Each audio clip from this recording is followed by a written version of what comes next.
네, 안녕하세요. 반갑습니다. 오늘 좌장을 맡은 인하공업전문대학 정우철입니다. 경기도 정무수석 윤준호 수석님께서 참여하셨습니다. 큰 박수 부탁드립니다.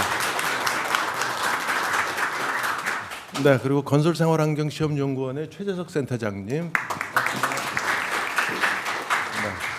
네, 한국해양레저산업협회 부회장이시고 프리테크 MI 대표로 전 세계 수출을 주도하고 계신 김영기 대표님.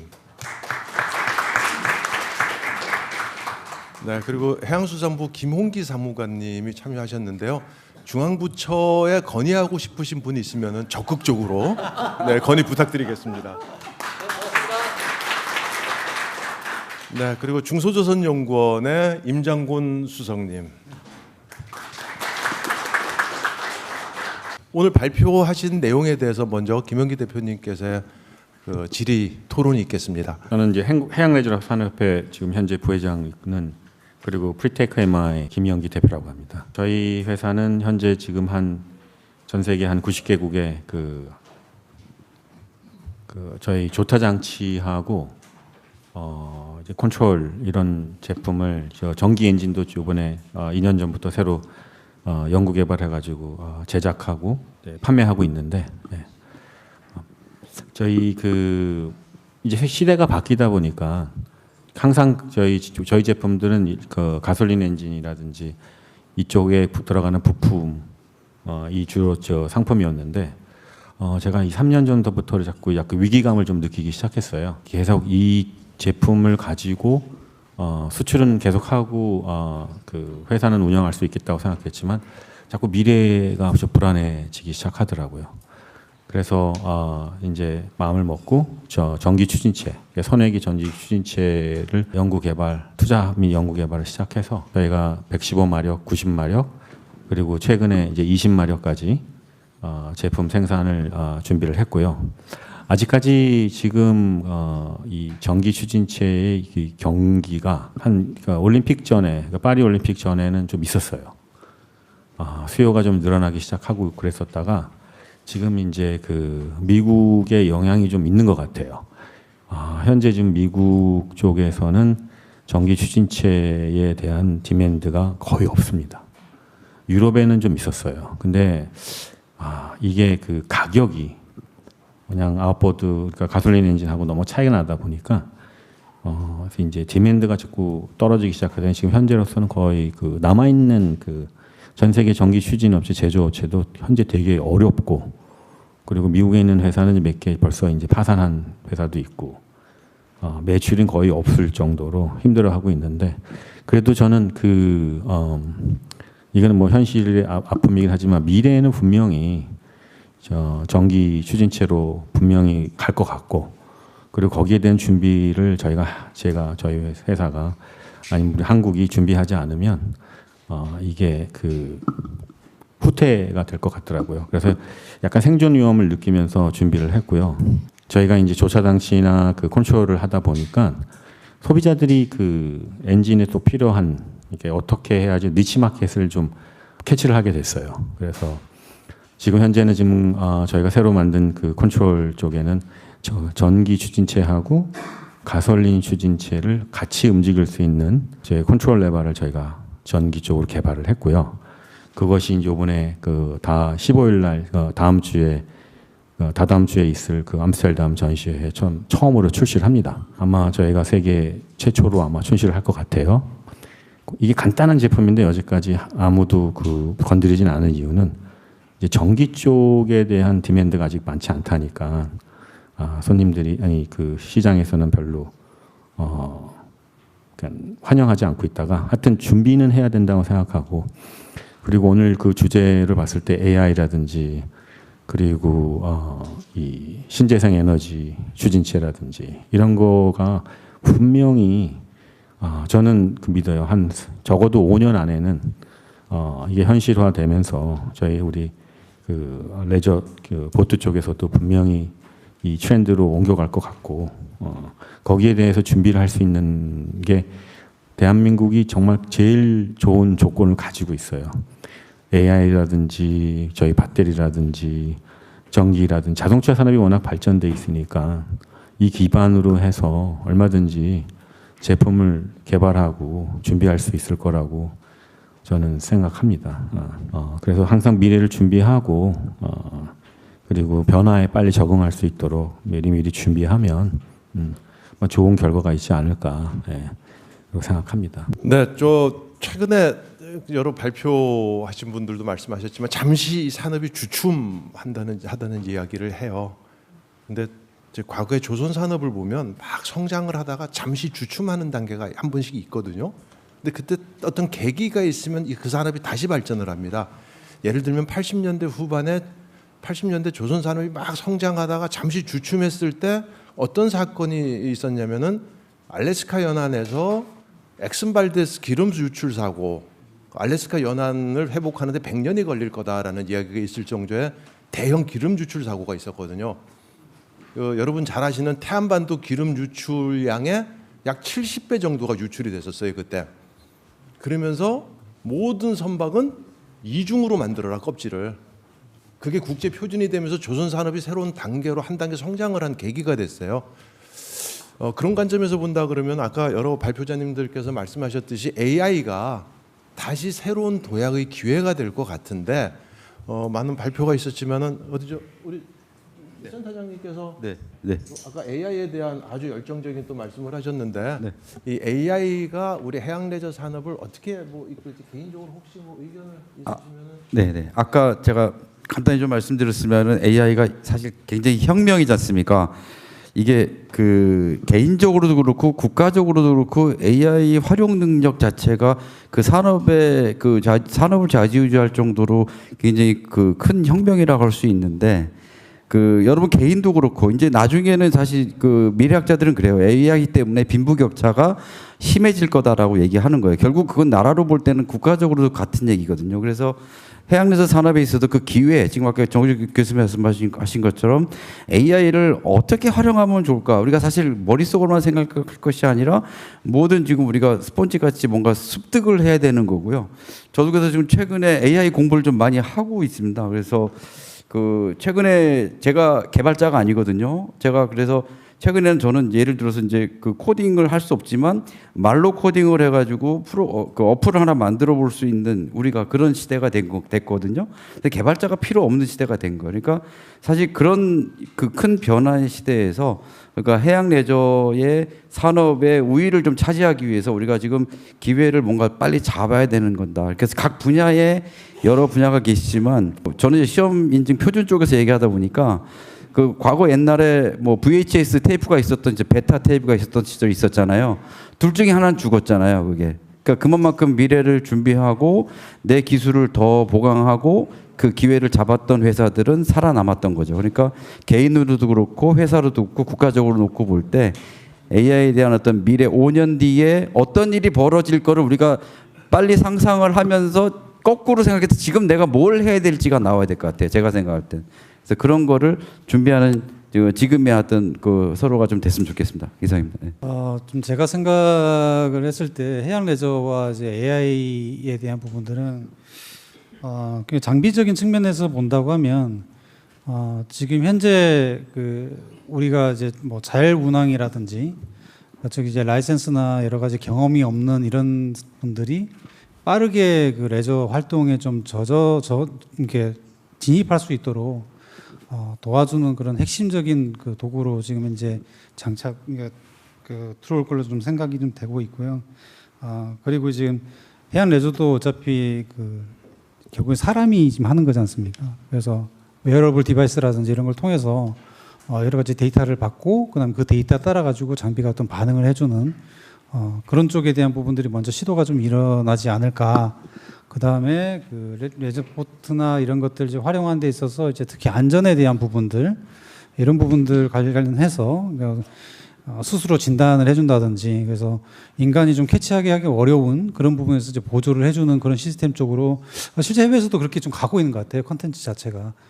그래서 거기에 대한 부분들이 이제 과감하게 이렇게 적용이 되고 이제 도전이 일어날 것 같은데 문제는 이거에 대해 가지고 어떻게 실증을 하고 어떻게 상용화까지 이렇게 오느냐에 대한 부분들에 대해 가지고는 좀 심도 깊게 좀 봐야 될 부분 같습니다. 왜냐하면은 또 테스트를 하기 위해서 어떤 여러 가지 규정적인 측면이라든지 부분이 있어서 가장 우려되는 부분이 그 부분입니다. 아무리 좋은 기술이 있다고 하더라도 그거를 테스트하기 해서 뭔가 결과를 얻어서 그걸 시장을 내놓기가 좀 어렵다는 거죠. 뭐 예를 들어서 지금 뭐 자율운항 쪽도 있지만은 내적배 같은 경우에는 배가 이제 운항되는 어떤 그 선박의 어떤 굉장히 적은 뭐 호수라든지 이런 쪽에서는 충분히 적용할 수 있다는 생각이 들거든요. 어떻게 보면은 우리나라 같은 경우는 과감하게 그런 부분에 대해 가지고 솔루션 적용해 가지고 테스트하고 하는 부분들을 해서 뭔가 인증제도까지 빨리 연결해 가지고 시장에다 내놓아야 되는데 그걸 못 한다는 겁니다.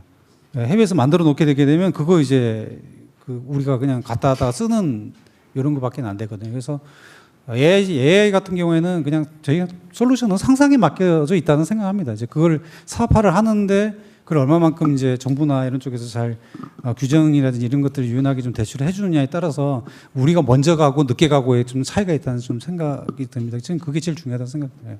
맞습니다. 우리가 이제 조금 이게 하나의 문화가 되다 보니까 우리가 좀 한 150년 이제 선진국에서 먼저 출발을 했고 제가 다소 더딘 거는 사실입니다. 근데 우리가 지금 우수하게 앞장서고 있는 AI라는 게 이제 새로운 게 접목이 되면 이제 우리가 좀 리드를 할 수가 있거든요.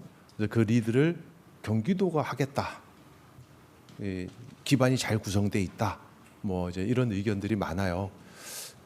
우선 플로어에서 제가 자유 질의를 좀 받고 싶은데 마스터볼트 코리아 김승옥 대표님 이제 해외 일반적으로 이제 레저 산업 같은 게 이제 해외 쪽에서 많이 발전이 돼 있고 발달이 돼 있잖아요. 근데 국내에서는 어떻게 보면 이제 좀 디펜스하는 입장이에요. 뭐 이제 이 지금 레저 산업이 발전하려면은 우리나라에서 많이 만들어 가지고 판매도 해야 되고 하는데 해외 제품이 들어오면 안 되고 하는데 뭐 그거에 대해서 저도 그렇게 생각을 하거든요. 분명히. 그런데 일단 우리나라에서 우리 제품을 만들더라도 판매하려면 이렇게 판로가 있어야 되고 써야 되는데 어떻게 보면은 그 정도의 이제 소비자가 원하는 수준까지 만들어내는 그런 제품들이 많이 없습니다.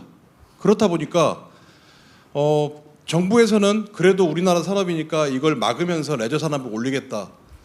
그리고 해외에서는 들어오겠다 이렇게 하는 게 있는데 어떻게 보면은 이거를 같은 판에다 올려놓고 서로 이렇게 붙게 만들어줘야 됩니다. 그래야지 우리나라에서도 기술 개발이 되고 똑같이 이 인증이라든지 표준 같은 경우도 글로벌 기준으로 해서 누구나 자유롭게 쓸 수 있고 누구나 자유롭게 배를 만들 수 있어야지 일단 이 해양 레저 이런 선박 산업이 발전하지 않을까 하는 생각이 듭니다. 저 같은 경우는 이제 백그라운드로 저는 어렸을 때 이제 뉴질랜드로 유학을 갔었어요.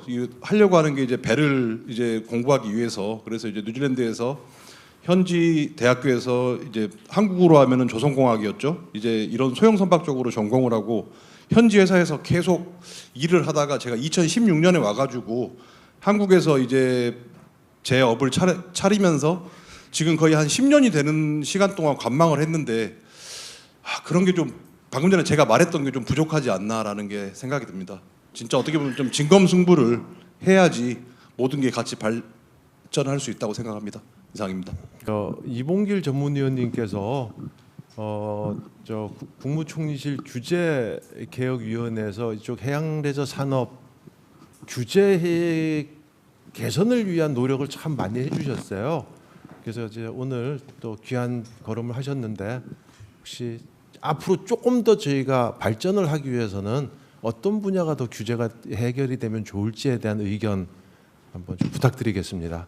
방금 우리 교수님이 소개해 주신 대로 지난 7월 말까지 국무조정실 규제혁신추진단에서 규제혁신 분야 전문위원으로 3년간 근무를 했습니다. 그 근무하는 동안에 해양 산업 중에서 해양 레저 산업이 주요한데 그동안에 우리나라가 저조하다는데 관심을 가지게 됐고 또 현장에 많은 문제점이 있다는 것을 저희들이 또 현장을 통해서 들어왔습니다.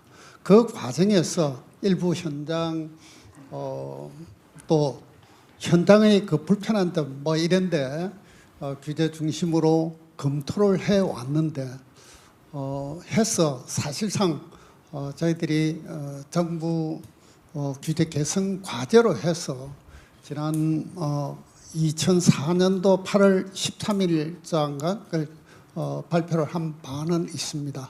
근데 오늘 이 자리에 와서 오늘 오전에 지금 이거 하기 전에 그동안에 경기도에서 교육산업 한 그 결과 보고회를 하는데도 참여를 해보고 오늘 이 자리에 발표하는 것을 들으면서 그동안에 저희들이 규제적 추진단에서 생각했던 또 미처 보지 못했던 뭐 이런 그 많은 분야가 정말 오늘 여기도 발표도 되고 또 앞으로 또 정부에서도 더 많이 고민도 하고 적극적으로 지원을 해야 되는 뭐 이런 그 부분들이 많다는 것을 다시 느꼈습니다. 사실상 이 자리에 참석하게 된 것은 앞에 말씀드렸듯이 규제혁신 추진단에서 이 업무를 검토를 하다가 보니까 이 분야에 그 앞으로 주요성이랄까 뭐 이런 것을 생각하면서 앞으로 같이 계속적으로 같이 고민을 해보자는 뭐 그런 의미에서 해양레저 산업협회에 지금 뭐 구분 뭐 형태로 참여를 하기로 했습니다. 어떻든 오늘 이런 계기로 해서 더 많은 토의도 되고 연구도 돼서 발전할 수 있는 그런 계기가 되었으면 좋겠습니다. 감사합니다. 네, 감사합니다. 앞으로도 뭐 잘 좀 많은 도움 기대하고 부탁드리겠습니다. 감사합니다. 네, 제가 혹시 자유롭게 질의하실 분 안 계시면 제가 몇 분 지명을 좀 할게요. 자, 그럼 저 기자재 입장에서 그러면 네. 오랫동안 수출을 하고 있었지만 지금 새로운 시대에서 그 대한민국이 할 수 있는 특히 해수부하고 경기도 그리고 저희 해양레저산업협에서 할 수 있는 게 인증이라고 생각하거든요. 이게 되게 좋은 사업입니다. 왜냐하면은 전 세계에서 지금 인증을 받을 수 있는 기관이 유럽에 하나 있고 미국에 한 군데 있어요. 거기를 통해서만 인증이 가능하거든요. 근데 지금 배터리라든지 그 신제품, 신재생 에너지 추진체라든지 이런 거에 대한 가이드라인이 없습니다. 그래서 우리가 현실 보시면은 우리나라가 배터리 산업이 훨씬 어느 나라보다 발전돼 있고 이 가이드라인을 저희가 만들 수가 있거든요. 그래서 만약에 해수부하고 만약에 경기도라든지 그러니까 정부기관에서 지원을 해주면 저희가 인증센터를 한국에서 만들 수가 있어요. 이게 사립 그 기관에서 저희가 돈을 주면 거기가 가이드라인이 있습니다. 그 가이드라인에 맞춰서 인증을 해줘요. 저희가 이게 솔직히 꼭 누가 해야 된다 이런 건 없어요. 그 현재 ABYC라는 그 가이드라인을 보면서 저희가 만약에 그 경기도에서 만약 그런 기관이 있다 하면 인증센터가 있다 하면 한국만 그 인증을 받는 게 아니라 동남아에 있는 모든 회사들도 저희가 얼마든지 마케팅해서 가지고 올 수 있어요. 그러면은 한국에서 인증을 받고 그거를 또 저희가 그 인증 가이드라인을 아이코미아 저희가 그 한국해양레저산업회가 아이코미아 정식 멤버이다 보니 거기에 건의를 해서 저희도 그 대한민국도 전 세계 해양레저 제품을 인증할 수 있는 그런 기관을 충분히 만들 수 있고 이걸 사업화할 수 있습니다. 그러니까 20마력에 대한 제품 관련된 제품, 40마력의 제품 새로운 제품이 나올 때마다 다 하나하나씩 인증을 받아야 돼요. 그럼 이게 큰 사업이거든요. 예. 필리핀에서 무슨 제품을 만들었다, 싱가포르에서 제품을 만들었다, 미국까지 가기 힘들어요. 유럽까지 가기 힘들고 훨씬 가까운 대한민국에서 인증을 받고 싶어 할 겁니다. 그거를 얼마든지 마케팅해서 가지고 와서 저희 대한민국에 있는 한국에 있는 기업들도 많은 도움이 될 것이고 그리고 해외에 있는 업체들도 많이 들어와서 인증을 받을 수 있는 그러면 이거는 시간이 좀 걸리겠지만 충분히 가능하거든요. 예, 그렇게 어렵지 않습니다. 충분히 할 수 있는 사람들도 있고 특히 만약에 배터리의 그 인증 가이드라인을 대한민국에서 준비를 해가지고 해외로 보내주면 그 사람들도 저희가 신용성이 훨씬 있거든요. 그렇죠? 그러면 아마 분명히 우리 가이드라인을 따르지 않을까. 그리고 이걸 조금이라도 일찍 시작하면 저희들이 새로운 신제품에 대한 가이드라인을 전 세계에 주면서 저희 또한 신용이나 공신력도 올라갈 수 있고 그리고 비즈니스도 많이 대한민국에 끌어올 수 있고 저희 대한민국에 있는 기업들도 더 기회를 많이 갖지 않을까 수출할 수 있는 기회. 예, 이거를 제가 좀 간곡히 부탁드립니다. 저희 협회나 개인에서는 차이가 참 어려워요. 예, 학교나 그리고 정부 기관에서 이렇게 도와주시면 분명히 좋은 사업이 될 수 있다고 생각합니다. 감사합니다. 네, 그 잠깐 말씀드리면 사실 몇 년 전에 그러니까 유럽의 CE 인증이나 미국의 ABIC 인증이 있어요. 상호 뭐 보안 인증을 하기 때문에 한 군데만 받으면 되죠.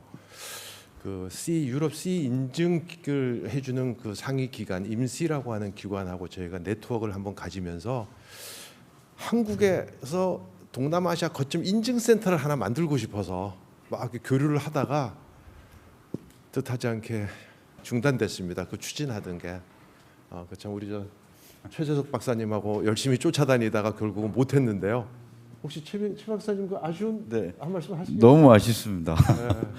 지금 좀 전에 교수님 말씀하신 부분도 있고 김영희 대표님 말씀하신 부분에 적극 동감을 하는 이유가요. 이게 인증 시스템을 국제적으로 규범을 만든다는 거는 우리가 기술 수준이 그만큼 돼야 만드는 거거든요. 그러니까 아까 뭐 배터리 제가 뭐 발표 때 말씀드렸지만 반도체라든가 우리가 세계적으로 잘할 수 있는 분야 있잖아요. 근데 왜 그 잘할 수 있는 분야인데도 불구하고 왜 국제 규범을 다른 나라가 만든 거에 따라가느냐에 대한 저는 굉장히 반감이 있습니다.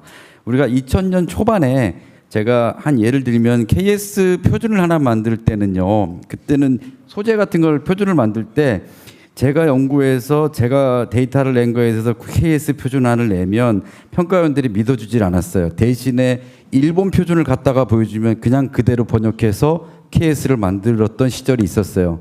근데 저는 되게 자존심의 문제이기도 하고요. 우리나라가 이거밖에 안 되는구나라는 기술력의 한계를 그때 느꼈거든요. 그런데 지금은 이제 판이 바뀌고 있는 상황에서 아까 제가 말씀드린 것처럼 우리가 제일 잘할 수 있는 거. 그 전일권 대표님 아까 소재 말씀, 페인트 소재 말씀하셨지만은요. 선진국은 그 소재 하나 놓고 10년, 심지어는 50년, 100년을 실제로 시험합니다. 이게 실제로 했을 때 색이 언제나 변하는지를 알기 때문에 제가 아까 말씀드린 게 수명을 알고 워런티를 정한다는 거예요. 그러니까 이제 그런 거에 그 퀄리티 부분에 소재 부분에서 굉장히 중요한데 제가 지금 연구 과제를 이렇게 보면 소재 쪽에서도 보면 그런 거에 대한 그 평가 방법이나 이런 것들에 대해서 해양 레저 쪽에 대해서 특화돼서 그런 데이터베이스를 구축했던 사례는 없는 것 같거든요. 그래서 향후에는 지금 그런 부분들을 좀 하려면 해양 레저에 특화된 그리고 자동차 산업보다도 환경 자체가 굉장히 극한 환경에서 사용되는 소재들이에요. 그럼 거기에서 자동차가 10년이면은 사실 선박 쪽에서는 보면 한 5년 이내로 수명이 짧아지거든요. 그러니까 그런 부분들을 견딜 수 있는 소재 개발과 그에 걸맞는 인증 기준과 이런 것들이 지속적으로 개발이 돼서 표준은 그냥 개발되고 끝나는 게 아니라 새로운 기술이 나오면 그거에 대한 표준 또 만들어야 되고요. 그러니까 계속 표준을 만들어야 나가야 되는데 그 약간 이 해양 레저 분야의 표준 개발이 많이 소외되어 있는 게 사실입니다. 이게 그래서 그런 부분들도 우리 그 사모님 나오셨지만은 그런 부분은 해양수산부 쪽에서 관심을 가지시고 이렇게 표준화를 지속적으로 해주시면 아마 김영기 대표 말씀하신 것처럼 우리가 국제 기구를 만들어갈 수 있는 글로벌 리더가 되지 않을까 저는 생각합니다. 이상입니다. 예. 자, 그럼 오늘 이제 토론의 마지막 마무리 겸 그리고 이제 전체적인 의견 열심히 지금 메모하고 계신데요. 어려운 그 오후 일정을 다 취소하고 지금 아까 막 전화로 취소하시더라고요. 윤준호 정무수석님께서 큰 숙제 드려서 죄송한데 의견 좀 부탁드리겠습니다. 박수로 의견 듣겠습니다. 네. 깊이 고민 안 해도 돼요. AI 시대가 뭐예요? 우리가 노는 시간이 많아졌다는 거예요. 인류가 인간이 처음으로 많아졌다는 거. 상징적으로 나타난 게 4.5일제예요. 이미 경기도는 하고 있는 거예요. 그리고 계속 그 확대될 거예요. 그럼 정부에서는 이런 걸 가지고 계속 강화시켜 나갈 거예요. 큰 정부든 지방 정부도 그래 나갈 거예요. 그리고 AI 시대가 가질 큰 의미가 유효의 그 공간들이 많이 늘어나기 때문에 인간들은 창의력을 더 돋보이기 위해서 휴가 시간을 많이 가져야 돼요. 이것이 절묘한 것들이 우리나라의 이제 그 레저, 해양 레저의 시간들이 온 거예요. 좀 전에 자장님께서 했듯이 조선산업도 우리가 주춤할 때 있었어요. 근데 막 다시 얘가 주춤거리면서 그 주춤한 게 아니거든요. 그걸 활을 쏘할 때 쫙 뒤로 당기는 장면들이에요. 팍하게 뒤로 떼는 장면이에요. 지금 정확하게 우리나라 입장들도 그렇고 우리나라 AI 세계 3대 강국을 가려고 하지 않습니까? 이재명 정부에서도 그 안에 들어가 있는 것들이 저 AI 강의되는 해양 산업도 마찬가지로 생각을 합니다. 경기도에서 당장 할 수 있는 거는 내년에 어쨌든 간에 해양이 이 금방 이야기했던 것들 10년째 지금 굉장히 고맙게 지금 하고 있거든요. 이런 걸 10년째 하고 있으니까 경기도에서 모범을 보여가지고 이걸 담아 안을 수 있는 예산을 담을 수 있는 이 기구가 만들어야 돼. 그다음에 인정제가 나는 그렇게 어렵지 않다고 보는 거예요. 했던 경험들도 있고 지혜들도 계시고 선생님들도 계시기 때문에 절대로 기죽지 마십시다. 우리나라 그렇게 녹록지 않고 여기 계신 분들이 허투루 살지 않았고 이런 에너지가 모아져 있기 때문에 충분히 해낼 수 있다고 생각합니다. 이상입니다. 고맙습니다. 감사합니다. 네, 심도 있고 열띤 토론 시간이었습니다. 네, 좌장을 맡아주신 정우철 교수님과 좋은 의견 주신 패널 분들과 참석자분들께 진심으로 감사의 말씀을 드립니다.